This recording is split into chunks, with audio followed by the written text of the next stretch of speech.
think this semester is going to be really awesome. There's a lot of really great classes that are being put on, a lot of them. So be sure to make it out to as many as you can. I have no idea what the next one is, but I'm sure it's going to be wonderful. We don't know what the next one is. Radical Rush next week. Ooh, everyone go to Radical Rush next week. Okay, plug over.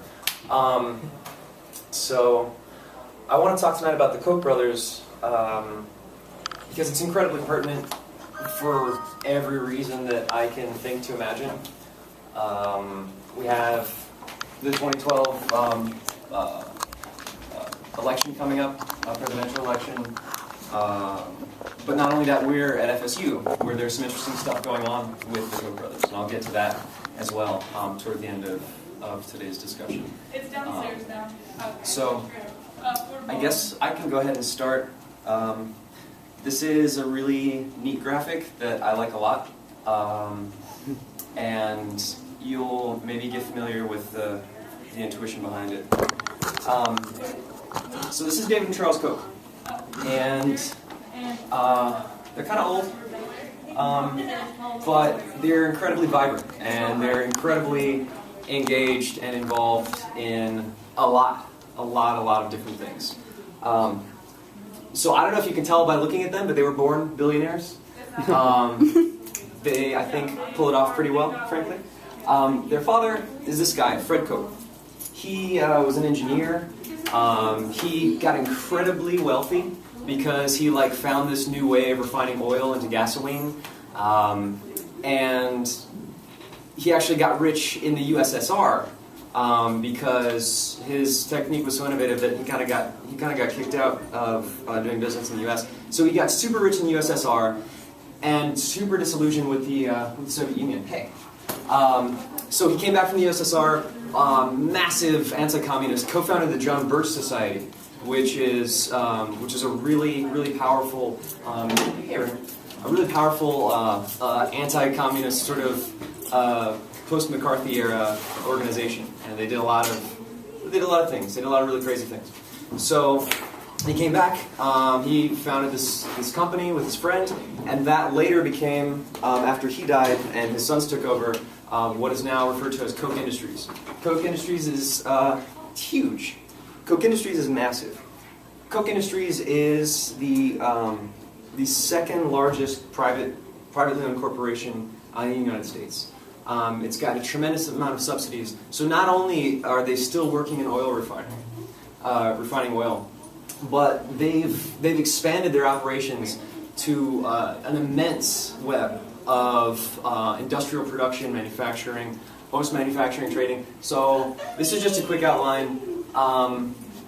They're involved in acquisition, development, refinery, transport, and trade of all of these things. Coal, concrete, lumber, paper, industrial materials, industrial chemicals, ethanol, natural gas, petroleum, crude oil products, tar sands oil. They're some of the leaders in tar sands oil. Oil pipeline itself, and nitrogen fertilizer. Not only that, they're involved in cattle ranching, investment financial instruments, which are crashing the global financial system, commodity trading, real estate, and then they handle risk management for all of these things that they're also involved in. So that's kind of what they're up to lightly. That's just like the business side of Koch Industries and all of its official subsidiaries. So you can imagine when you're doing all this stuff, there's a lot that's sort of bound to happen. So some of the effects of the things that these kids are involved in, just some highlights. Koch gets around and they do a lot of stuff. So they pled guilty to covering up 97 counts of illegal dumping of benzene into public waterways. They admittedly concealed dumping thousands of gallons of aviation fuel just straight into U.S. wetlands. They are responsible for over 300 oil spills in the United States, resulting in 3 million gallons of oil spilled across 6 states. They actually paid the largest fine ever to a federal agency for that one. They dump millions of gallons of ammonia into the Mississippi River. If anyone's ever seen pictures of the dead zone where the Mississippi enters the Gulf of Mexico, it's this big thing a couple hundred miles across where nothing can live. It's because of the ammonia and nitrogen content. They were convicted of stealing oil from Native American lands in the continental United States. And that involved them systematically telling their people how to make almost 25,000 false claims, individual false claims that facilitated them stealing oil from the state of American land. So they're still in the oil game. They also were caught illegally exporting oil out of the United States. And that's just the United States. Around the world, they have an international subsidiary, Koch International, whatever. They were caught bribing public officials in 6 countries, and and they were also caught illegally doing business with Iran, which I'm not a fan of sanctions, but that's still cute because, well, I don't know, maybe because their father. I think there's a lot of reasons why that's cute. Maybe that's so. So that's just a few things. Those are just a few big things that are just kind of tasty morsels of their involvement. You can imagine when they're that red word is climate. You can imagine when you're involved in a lot of these things that, I mean, obviously. So okay, if Koch Industries was treated like a nation itself, it would be the 5th most polluting nation in the world. Their operations are tremendous in reach. And so they're responsible for a lot of what's being considered anthropocentric causes of climate change. And they don't want to hear about that or talk about that. So they're also now one of the world leaders in climate change skepticism, producing anti-climate change science. And they put a lot into that. That's one of their pet projects. That's really close to their heart. So they actually outspend all of the oil companies on the planet combined in producing climate change skepticism. So they put out these reports and they attack environmental regulations. But the way that they do that is really their power. So the question is, how do they go about doing this effectively? Okay, this network here is what's often regarded as the Kochtopus. I'll tell you right now, it's incomplete. So the way that this works is Koch Industries, this big massive conglomerate. Koch Industries has a bunch of subsidiaries. Yeah. Koch Industries has a bunch of subsidiaries, and they also have a bunch of break-off groups. So Koch Industries funds, for instance, Americans for Prosperity, the Heritage Foundation, a whole slew of other organizations that all have their particular niche. Some are considered, public policy think tanks. Others are, centered for for research in this and that. But all of it is funded either directly from Koch Industries, or they fund the crap out of Americans for Prosperity, for instance, and American for Prosperity funds these organizations. And so they have these multi-tier structure of funding. So there are certain organizations like the Heartland Institute is a massive anti-climate change. They put out lots of publicity about climate change skepticism. And Koch gets to say, well, we don't have anything to do with that. We don't fund that. And it's true. They don't directly fund it. One of their think tanks funds it, and so on. So they get to have these multiple steps removed from funding a tremendous amount of organizations. And again, this picture is incomplete. They have their hands in a lot of different organizations. Again, anyone feel free to stop me if there's any questions or if I'm committing massive fallacy or something like that. So just a few to pick up for the moment that we will revisit. Americans for Prosperity is a really big one. The Heritage Foundation, the Mercatus Institute, and the James Madison Foundation. We'll kind of pluck those 4 out and leave them for thinking about in a bit. So, like I said, the way that it's massive. The way that they go about pushing all of this.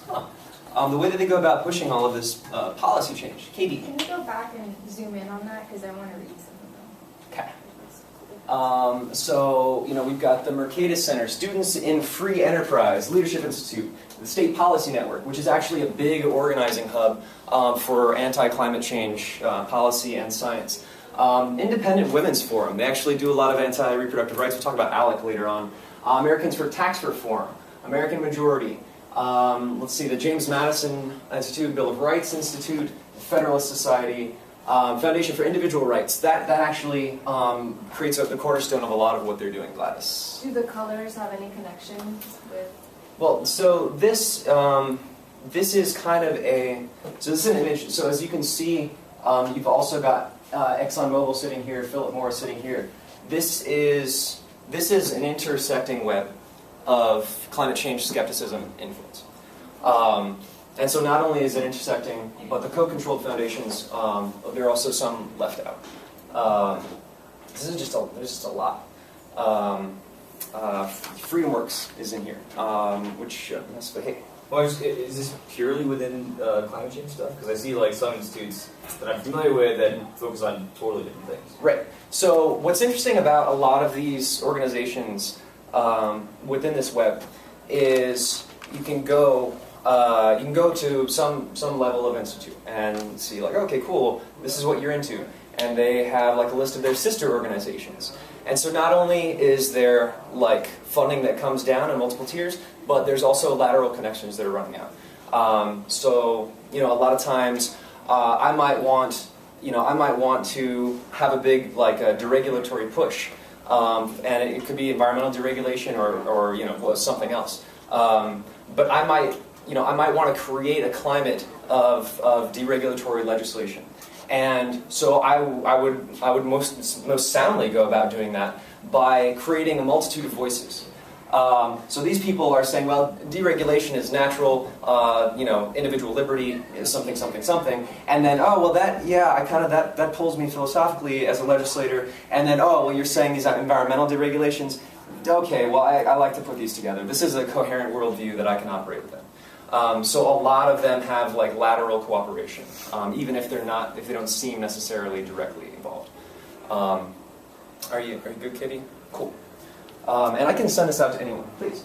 What are the Koch's views on climate change? Oh, they officially don't believe that anthropocentric climate change exists. They don't feel that humans have any impact on the change of climate. So everything I read is not that at all. Oh, yes. I mean, they essentially said that climate change exists, but using government to try and solve it is an inefficient way to do that. Oh, It's ultimately going to be co-opted by other corporations and other interests and not effective in any way whatsoever. Okay. Well, maybe I'm reading old Koch. Okay, I don't know. No, for sure. I mean, they're... Well, and maybe this is better put off for later, but I know there's a recent paper that people are talking about in which even their own funded climate scientists said this is pretty good. And I think the metric numbers were pretty poorly done by most any kind of things. But it still supported it. So even if they did it poorly, they still supported it. So I wasn't sure if that changed your views or not, but that may be better put off. Well, no, that was a fun recent turn of events. So there's a Koch-funded endeavor which had historically been producing climate change skepticism that recently came out and said, yeah, actually this institute finds that this is real, that this is something that we have some evidence regarding. So one of the Koch-funded institutes actually flipped their view on this.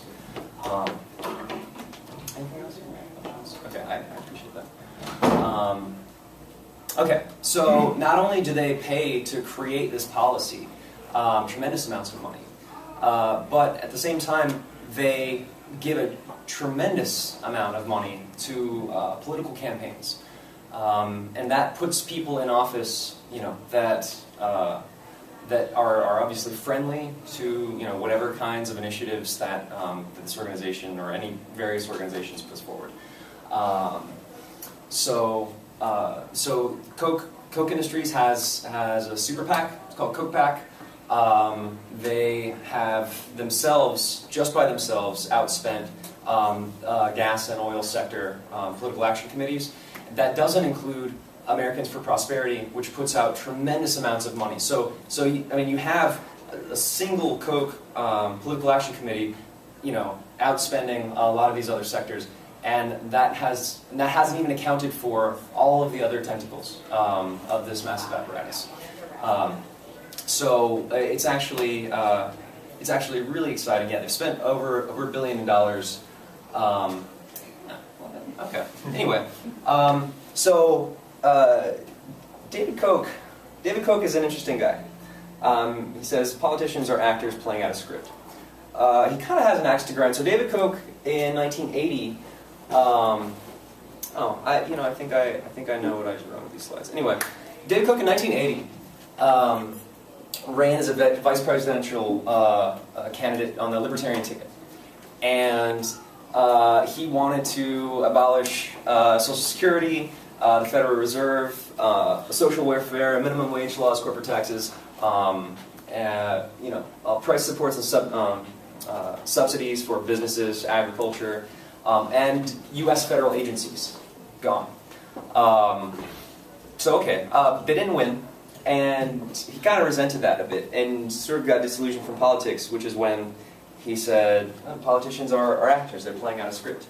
And from then on, Koch essentially went behind the scenes. And so when they realized who the actors are, they got into the real business. Like, every actor dreams of actually directing. And I think that's really been playing out. That's kind of the narrative now. So instead of being a politician, that's fine. So instead of being a politician, they realized what was actually much more effective, and that is to write the events that are to play out. So specifically, in their writing, they have, through their various organizations, created a lot of science. The Mercatus Institute was one that I pointed out earlier to kind of keep in mind. The Mercatus Institute is an institute, it's a research institute at George Mason University, completely funded from the ground up by the Koch brothers. Yeah, it's possibly Charles Koch. Anyway, they have fun playing off who does which, and it's kind of irrelevant. So one really fun example is, obviously Koch Industries and their subsidiaries have a lot of emissions trouble. They really get caught up a lot in laws that regulate, so clean air and water laws really trip them up a lot. And they were pushing to have the EPA's ability to enforce and create new regulations like that. They were pushing for those to be suspended. And there was a hearing, and they had the Mercatus Institute, the Mercatus Institute serendipitously put out this report that said, if you regulate atmospheric emissions, specifically particulate emissions, particles, smoke and things like that, that's bad. If you regulate that kind of air pollution, it's bad, because without that air pollution, we can show that this percentage of UV rays will come through and will cause skin cancer. So don't regulate air pollution, because air pollution stops skin cancer. And they did a report on how much skin cancer you could prevent by allowing these deregulations to go through and companies to continue polluting the air. And this report actually swayed the Senate subcommittee, and they halted the EPA's ability to regulate in this particular sector. And so, that's just super handy. That's super handy if you have politicians who you paid to get into office, and you have scientists as well, providing, and then these. You have these institutes over here that are creating policy, and you can combine all of these efforts and create really effective change. And they're great at this. The orchestration is flawless, frankly. It never ceases to amaze me. So they write science. They write policy using a lot of these institutes, research institutes that I've talked about. And they actually literally write laws. Who in here has ever heard of ALEC? The American Legislative Exchange Council. So I'll just briefly go into that, because that's a huge thing in and of itself, and it's not just the Koch brothers, although they are some of the core supporters of ALEC. The American Legislative Exchange Council is a program where you have these big conferences, and they do it on a national level, they do it on state levels as well. ALEC brings legislators in. They pay legislators to come in these lavish resorts, and there's spas and, probably other fun things. And basically what they do in these conferences is they sit down, they break off into sections. Okay, this is education, we've got labor, corrections, and that sort of thing. And they say, all right, legislators, buddy up with the corporation, because they need laws written. And so for the most part, I mean, these large private interests sit down. In the structure of ALEC, they actually have more power than the legislators. So these private interests sit down, they're in whatever sector that they're involved in, and they say, well, this is a restriction that's hindering me. Here's a law that would really help my company out a lot. So basically, the legislators say, like, okay, I see that law. And the companies sit there and say, like, yes, I would really like this law passed. This is really important to us. So these ALEC conferences are really great centers where laws are actually written directly by lobbyists or private interests. And then legislators pack them up. They go off to their home states, or they go off to the Capitol, and actually pass these laws verbatim. There was a really funny instance in Florida here, a year, maybe 2 years ago, where this freshman congresswoman forgot to take the little ALEC thing off the bottom of her legislation and accidentally filed the document that said, like, written in ALEC convention number 335 or whatever. And like she kind of freaked out and hurriedly like withdrew the legislation and then resubmitted it. And I think a month later, someone was just kind of going through and found that she accidentally put it without taking the ALEC tag off. And so it's just a really direct, thing. Yeah. So your story you just told right there about ALEC in general sounds a lot like the concept of regulatory capture. And if you're familiar with a lot of the other institutes within that web of circles, a lot of them critique this stuff. Right? They critique regulatory capture on a regular basis. Mercatus Institute specifically. Could you unpack regulatory capture a bit? So it's pretty much the concept in which if you have some sort of state regulations on stuff, it's in the private interest of the companies being regulated to attempt to influence a regulation. Mm-hmm. And it's a lot about dispersed cost and concentrated benefits. It cost me a lot of money if I wanted to prevent farming subsidies, but if you're a farmer getting billions of dollars for that, you're way more likely to influence the process because you gain more. Mm-hmm. So it's that kind of concept. And a lot of the company or the institutes funded by Koch critique this stuff. So I was wondering if you could maybe discuss why you think that they fund certain things which go against their other interests, if that makes sense. Sure. Well, I'm unfamiliar with the institutions critiquing regulatory capture. Reason, Mercatus, all of those. Okay. I mean, it's so Mercatus especially is a lot of like public choice economics, mm-hmm. And this is a fundamental concept in public choice economics that certain regulations get captured by the industries, by the lobbyists, by whatever else, who used to be of that industry. Like who better knows the industry than X oil guys to regulate oil, right? So it's that kind of concept, and I can make you some papers later, but sure. Just on the general concept, doesn't have to be specific, right. Of why do you think they would fund certain things which seem to go against other interests? See, I think that's a great question. I think there are a lot of things that are embodied by a lot of the infrastructure that's built that seems to be philosophically inconsistent. My personal opinion, and I think it's captured in this quote, politicians are actors playing on a script. I don't think so. The Koch brothers will claim a very specific ideology. They very much claim personal liberty. They write books about it. They push it. I don't actually think they're ideologues. I think that they're incredibly practical. And if I wanted to create a maximally effective web of institutes and organizations, if I insisted that they be philosophically consistent, that would be a decent constraint on their ability to do as much as I would want them to. So my personal opinion is that they don't actually strictly adhere to the ideology that they push necessarily. That actually would give this network a lot more flexibility. The Kochs don't, or the Kochs themselves? Okay. Yeah. Well, I would say at least point out with the Cato Institute. I know recently the Cato, a few months ago, was sending out emails to people who were on their list and telling them, the Kochs are trying to take over Cato. Yeah. And so it kind of gives me an image that many of these things that are controlled, that we put in what was it, how'd you say? Coctopus? Coctopus. The Coctopus are things that are individual institutes that are partially controlled by the Koch brothers. And so there may be, the Kochs have some say, maybe when they totally capture Cato or whatever, let that happen. they totally don't, they lost it. They still don't control Cato, but if they did totally have them, then maybe it would become more ideologically consistent. But in the meantime, a lot of these institutes are partial shares that they have. Definitely. And the Cato Institute is one of the older ones involved. And I think they definitely didn't, it's been a while since I've read about Cato specifically, but they didn't start that one off by themselves. And there's been a lot of falling out, because I mean, to head up this sort of endeavor, you got to be a little bit headstrong, and so I mean, there's bound to be clashes within them. So there definitely are, but the plenitude of institutes, organizations where they have partial influence.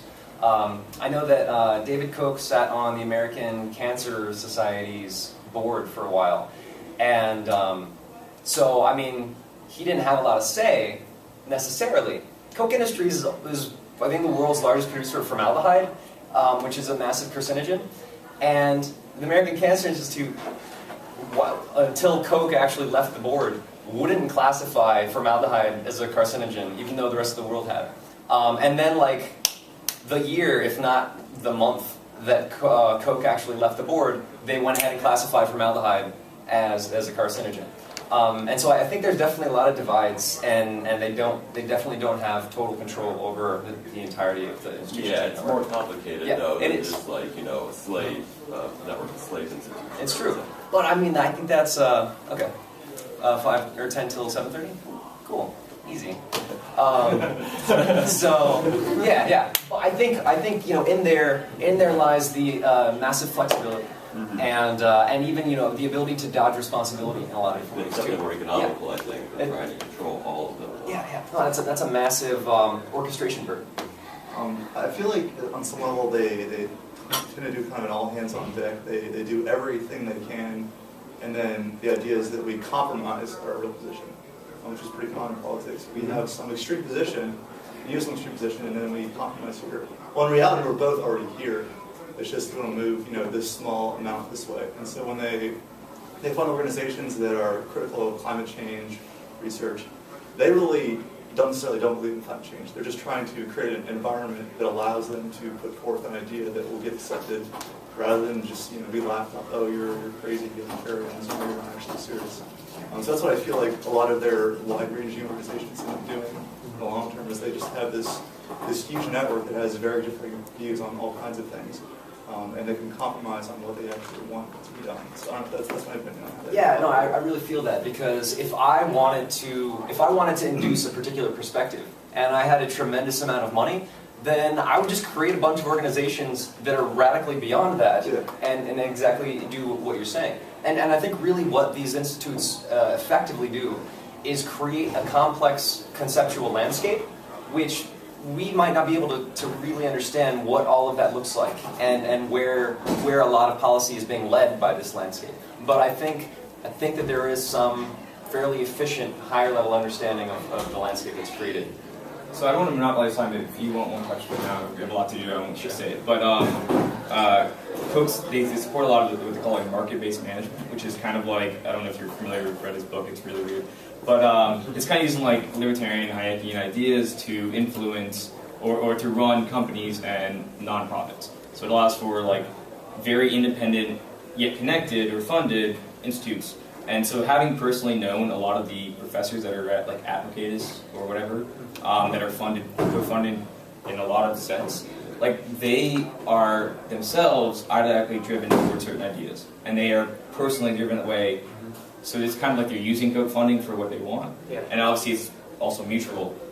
So I would say like the people within these institutes are pure or good-hearted in their ideas and whatever else. It may be used nefariously by the Kochs, but so the institutes themselves, I think, I feel that. Another big way in that the Kochs are able to not just write but produce this play that we're calling American Politics for the moment. They give a tremendous amount of money in a massive, varied amount of ways. Currently, this year, for this electoral season, 2012, Koch Super PAC, Americans for Prosperity, and just a few of the core Koch-affiliated political action committees have outspent everyone else on the 2012 election right now in political ad buying. So not only that, they fund on every level. They funded a school board election. They funded a candidate for a school board election who was this was in let's say South Carolina, just because why not? They were trying to reverse forced busing. They actually, for the sake of privatizing of the public education system, they were effectively trying to enact de facto segregation. And there's some really interesting, a lot of news coverage of that, but it didn't get out. So they fund on all levels, and they're also largely responsible for the findings, the ruling of the Citizens United case in the Supreme Court. But I'll get back to this pure, because yeah, you're absolutely right about this. So People versus Citizens United just really quickly opened up the possibility for corporations to, or private organizations to fund political campaigns in an unlimited way. And it also fiddles with the transparency of all that. So it turns out that Justice Scalia and Clarence Thomas attended a policy meeting with the Koch brothers prior to the Citizens United case. It also came out later that Justice Scalia had accepted $100,000 from Citizens United Foundation during his confirmation hearing in 1991. And then it came out after the Citizens United ruling that Clarence Thomas's wife was actually on the payroll. He neglected to disclose that his wife was actually taking money from the Heritage Foundation, which is a big tentacle. And they were like, why didn't you disclose that your wife made almost $700,000 from them? And he was just like, oh, I didn't, I misunderstood the forms, I'm sorry. And well, you're just a Supreme Court justice. So they had a big hand in that, and that opened up the playing field in a big way for the election that we're watching now. So they've been directing, and I think that's really where this, maybe I'll call it exploitation, maybe it's mutual benefit of ideology. So what was originally a Koch-funded endeavor called FreedomWorks, later turned over to Dick Armey, was one of the main funding bodies behind the Tea Party movement. Not only did they fund, but they orchestrated and did a lot of things with them. And I think that tapped into a lot of real ideology. And so there was a real mutual feeding process, a feeding frenzy, one might say, off of that. So they also will put on private retreats. Rick Scott has been on one. Rick Perry has been on one. Rick Scott went last summer, and he was like, "It's fine. The taxpayers didn't pay for me to fly there. No worries." Koch brothers flew him out to Colorado last summer to go hang out and talk shop or whatever. And they also stay really close in contact. The matter of directing, they're pretty much in contact. I don't know how many of you heard about the prank call that went to Governor Scott Walker. This activist called Scott Walker's office. He's the governor of Wisconsin. Pretended to be David Koch and got through and had a 10-minute conversation. It's all on YouTube. And the guy kind of implicated himself twice or more in the duration of the phone call. Really fun stuff. You should look it up. Okay. So, philosophy, the claim by David Koch. My overall concept is to minimize the role of government, maximize the role of private economy, and maximize personal freedoms. That's the right thing for him to say. That's exactly what his positions should sound like, because that's where a lot of his policies, or a lot of their policies that are being pushed, are coming from. So when you have philosophy, now you've really got something, because philosophy can make books. Philosophy can make all kinds of things. And one of the most recent, most interesting, and probably, in my opinion, most effective things that Koch has been doing is getting involved in education. And that kind of brings us full circle to FSU.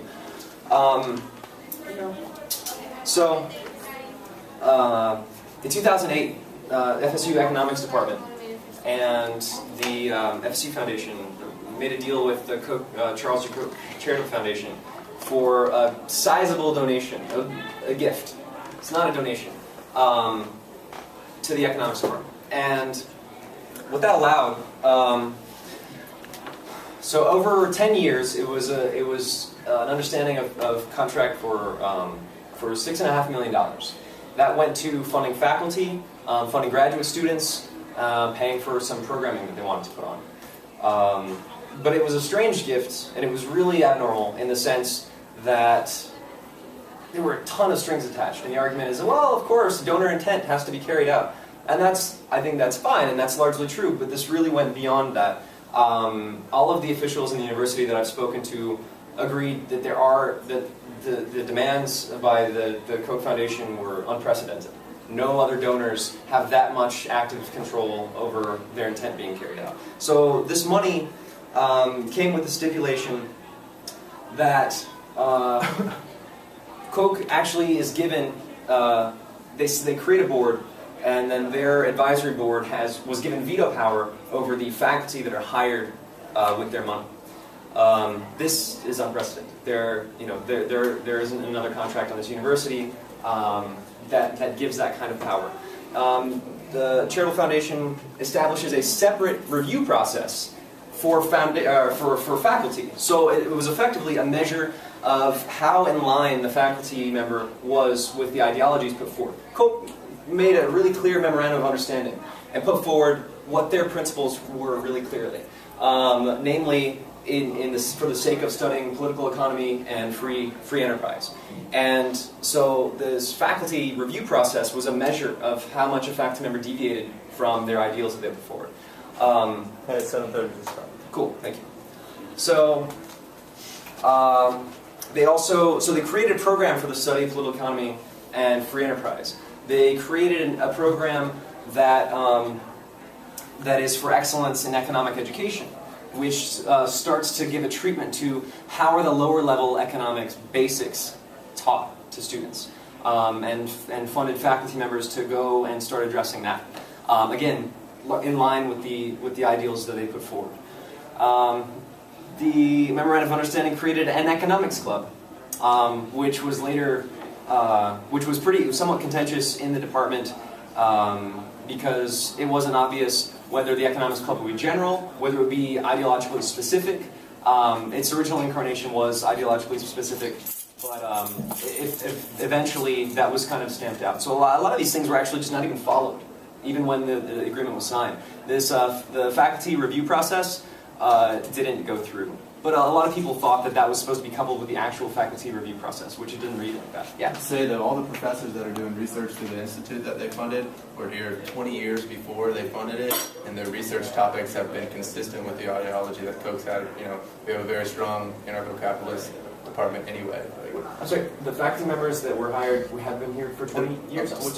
Much of the research that is being funded, yeah, that the faculty members doing that have been doing that same sort of research Absolutely. Here for 20 years. Yeah, so it's not like they're being persuaded to go off track. Totally. Yeah, I never meant to make that claim. In fact, I don't think I did, but I never meant to give that indication either. Because yeah, there's a center here for something quite in line, and I think that's what makes FSU a great place for them to try to do this. I recently found out about the new faculty hiring thing. It seemed very strange to me because back in the 90s, our department was very Austrian anarcho-capitalist based. Over the past 10 years, it's become much more into experimental economics, which is very microeconomics. Mark Isaac's the department chair, and if you were to read his papers, you would never know what he is because it's such nerdy stuff. It's dealing with very basic stuff, like fundamental things about economics that they're questioning. And it's great research, and I love it. We're good at it. But like the recent professors they hired were experimentalists. Mm-hmm. They don't have anything to do with macroeconomics, so it surprises me that they would be letting the department do these things. Well, because it's nothing to do with what he wants. Right. So what was found was that so the veto power comes in. The advisory board can say, "Hey, we don't want you to hire that person." That power was never exercised, and the professors that were hired were selected by the department. They weren't. So the advisory board looked at all the candidates and picked out their select people. The department just went ahead with their selections, and the advisory board did not veto. So the hires were made just as though Koch funding wasn't involved. The problem lies in the fact that they could have vetoed those hires.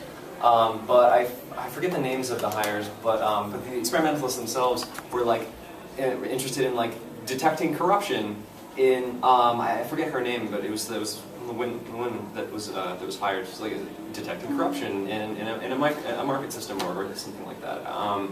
And then that fellow, an Asian fellow, he came from the New York Fed, yeah, I forget all the names. I don't want to say his name wrong. Sure. Well, anyway, they were who the department would have hired me. So they definitely weren't, these champions of the philosophy as one might imagine. The problem was with the potential for interference, as I will quote President Barron directly. The potential for interference was there in the contract. So there also was created a course within the department called market economics, market ethics.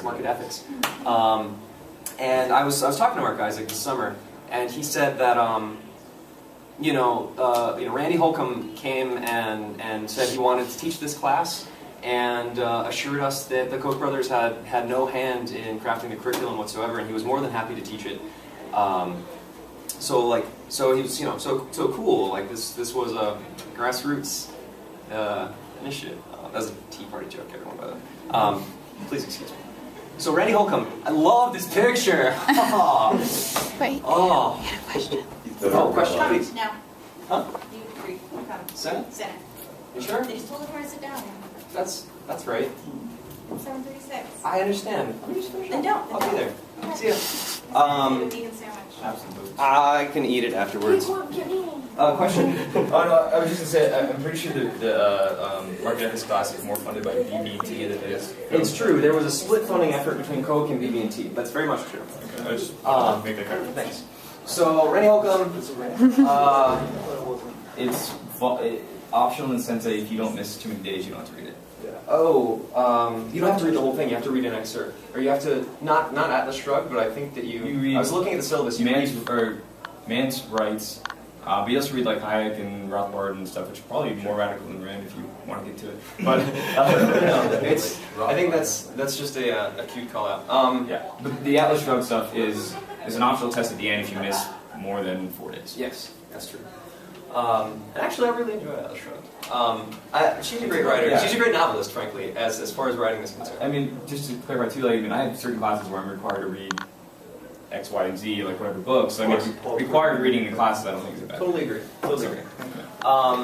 So Randy Holcomb, it turns out, is also a senior fellow currently in the James Madison Institute, which is the Florida arm of a lot of the climate change denial policy that's being pushed nationally. He was also the president of the Public Choice Society, which is also one of the organizations involved in a broad way, and the Society for the Development of Austrian Economics. So he's had a lot of interactions with a lot of these institutions, and so even if the Koch brothers didn't craft. I think he was like a economic advisor for one of the governors of Florida a few years ago. Jeff Bush. Okay. Rick Scott also? Yeah. So James Madison Institute, fun fact, the new chair of our FSU Board of Trustees is the current president of the James Madison Institute, Alan Bentz, just for what that's worth. So, what happened? Briefly. So this contract was signed in 2008. In 2010, oh man, I'm not going to remember that guy's name. Some faculty members wrote an op-ed that ran, and they were taking issue with this Koch contract, and that brought it back up into the state narrative. And that was the first time I heard of it. Was in 2010. And so some students were organizing that summer. It's a terrible time to organize. But we were organizing around it over the summer.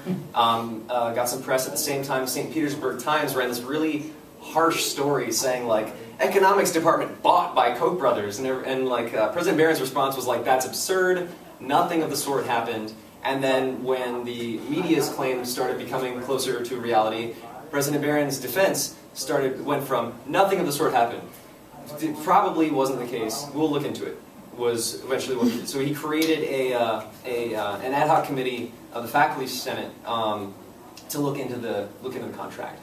They found a slew of issues with it, and their recommendation was that that no further hiring be done with this money until the memorandum of understanding is updated regarding their criticisms. And right now, that's where it stands. So I spent the summer trying to track down, like, okay, what's going on now? Like, what happened? Like, who's talking to who? So FSU created a revised memorandum of understanding. They sent it back to the Koch Charitable Foundation, and they haven't had word back. I spoke to the Dean of Social Sciences. I spoke to Mark Isaac, the chair of the Economics Department, and got kind of a mixed response. One of them was positive and figured that they would probably go ahead and continue providing funding. One of them figured that maybe that was the case, and if they stopped doing it, it would sure look bad for them. But just, didn't even anticipate hearing anything about it for at least 6 months. Like, figured that we wouldn't even hear back from them for another 6 months, and was just like not even going to think about it. Maybe that was a way of diffusing my curiosity. But regardless, it's not obvious right now what's going to take place with the future of this contract. And while all that was going on, we also passed a resolution in the Student Senate totally agreeing with the criticisms of the Faculty Senate's, the committee's findings. And that passed, and that was a massive challenge. It took weeks, and there was some procedural blocking going on with some of the senators, and some really kind of shady Senate procedure tricks that they actually succeeded in keeping it off the floor for a couple weeks. Super sketchy. Katie? So I don't know if you've been reading a lot about the Koch brothers lately with the election and trying to just funneling tons of money to get Obama not elected. Mm-hmm. And I read this article the other day on Huffington Post that said, I don't know if you remember when the government was supposed to shut down. Yeah, the right? debt ceiling. Okay, Koch brothers. So it was found that the Koch brothers actually put $25 million towards defunding Planned Parenthood, and a lot of that happened during that time was specifically tied to the Koch brothers funneling in that money, so Planned Parenthood would be defunded. Yeah, there's a lot of issues that get touched by a lot of these institutions, and that's just absurd. So briefly, because I'm apparently supposed to be in Senate, we don't know what's going on. So quickly, hark, yonder coctopus, there sleeps a wink, is what this would say, frankly. So the idea is, okay, well, we're waiting on this contract. Things are still going on. What's going on? Everything is going on, and especially with the election coming up. So, as we speak, ALEC and a plentitude of these other organizations are working really hard to privatize education. Florida is the forefront of the efforts to privatize education, public education and higher education as well. And higher education is a harder thing to privatize. You sort of have to privatize it in pieces, what's referred to as corporatization of higher education. The ALEC was a massive instrument behind the Arizona immigration law, which was actually written specifically by the Corrections Corporation of America, because they were they're creating these private prisons. So Arizona and Florida as well is there's this big push to privatize correction facilities.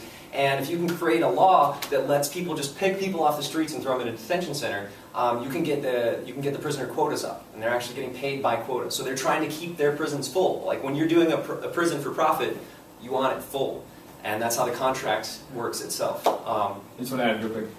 Bruce Benson within the economics department is a huge critique, or brings out a huge critique of privatization of prisons as contracting out, not true privatization in the market sense. Mm-hmm. So this is just another one of the examples in which things they fund. So I want to defend our department. I like our department, but things we fund or things they fund aren't necessarily sometimes go against their interest. So just sure. Well, ALEC is a massive consortium. So ALEC is Koch is a core player, but ALEC is an amalgamation of a lot of different interests that are all being played out. And as long as everyone's more or less making out, then they're going to agree to keep going forward with the policies.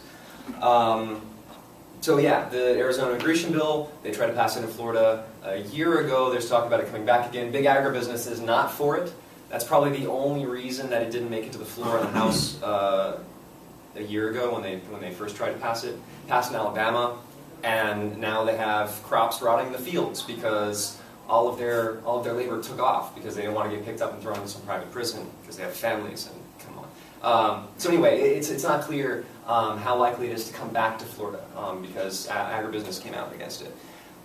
Keystone XL Pipeline, although they've been able to keep really well, I think, out of the public spotlight.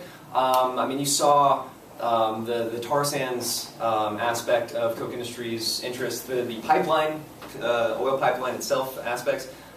There is a lot.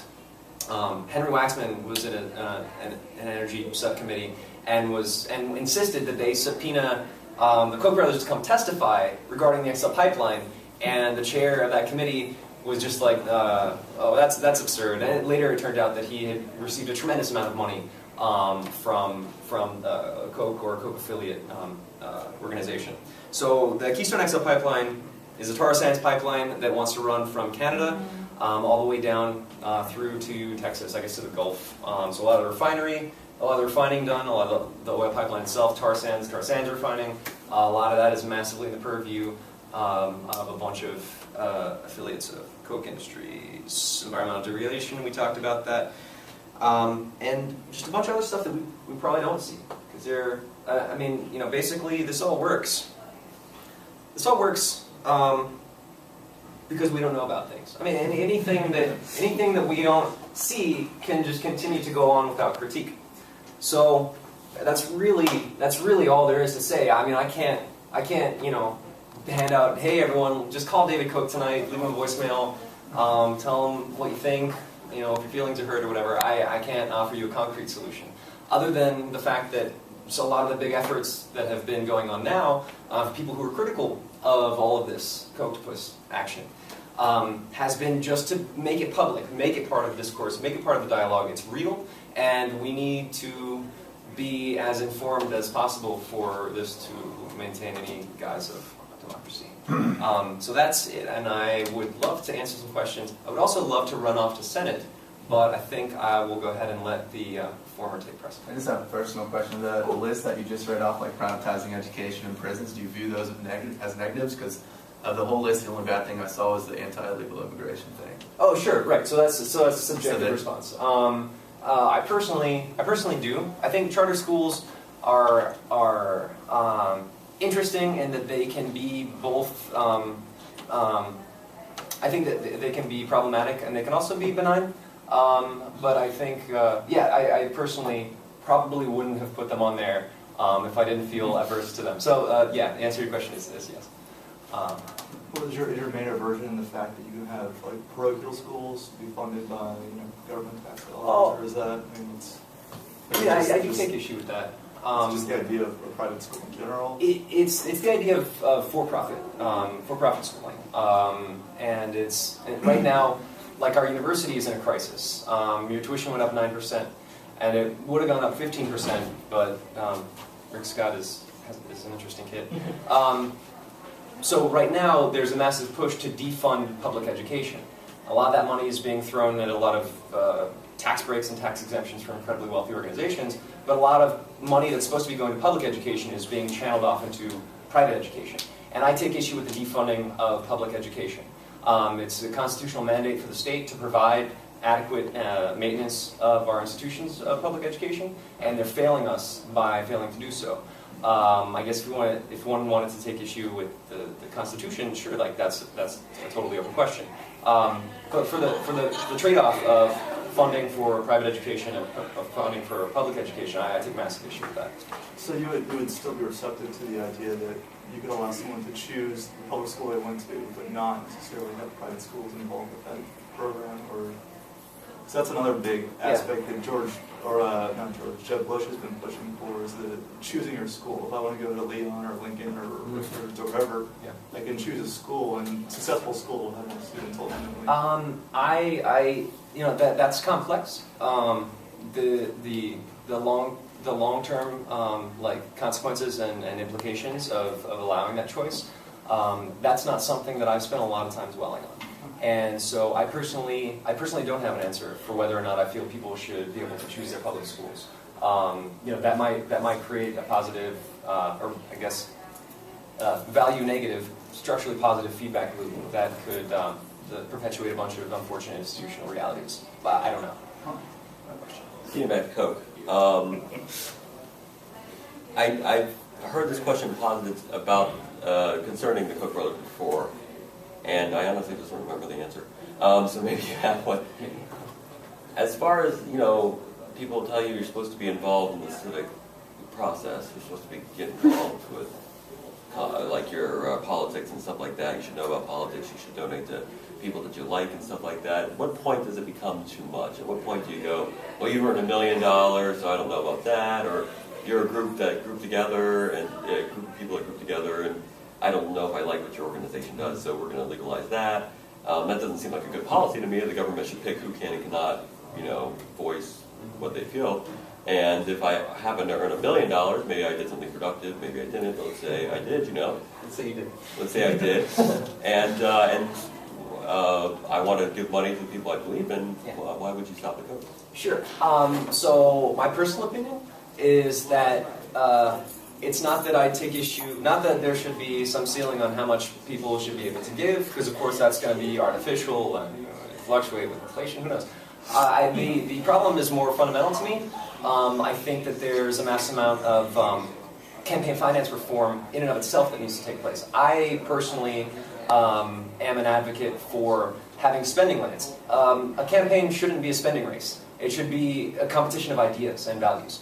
And so personally, I would change the root problem as opposed to trying to stop a symptom of the root problem. So I would be more for campaign finance reform and putting spending limits, or even just public financing of campaigns, than actually messing with, well, you already gave too much, or something like that. That's how I would respond. So me and the widows at church, we think this certain guy is really great, and we get together without his permission and we put on a little commercial. Would you legalize that? Oh, that's a great question. I have a ready-made answer for that. I'm sure, I'm sure that there's a bunch of really rich questions about political expression. And so, I mean, for instance, like in the UK, one way that they address that is that they actually limit political ads a week before elections.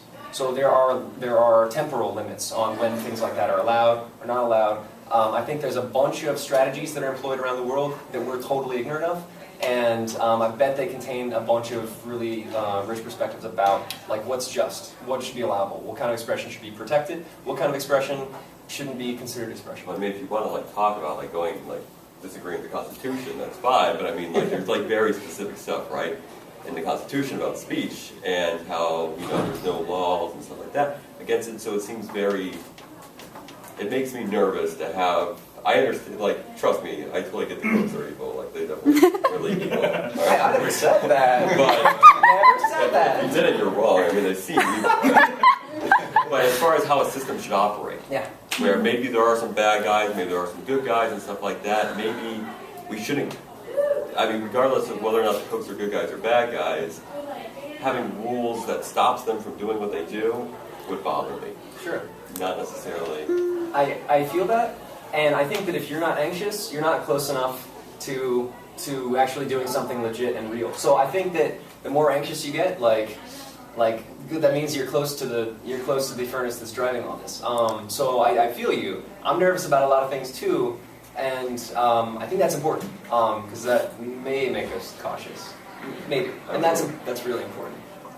So, full disclosure, my goal is to go to George Mason, hopefully do an internship at Mercatus, et cetera, like it fits my interests. Right?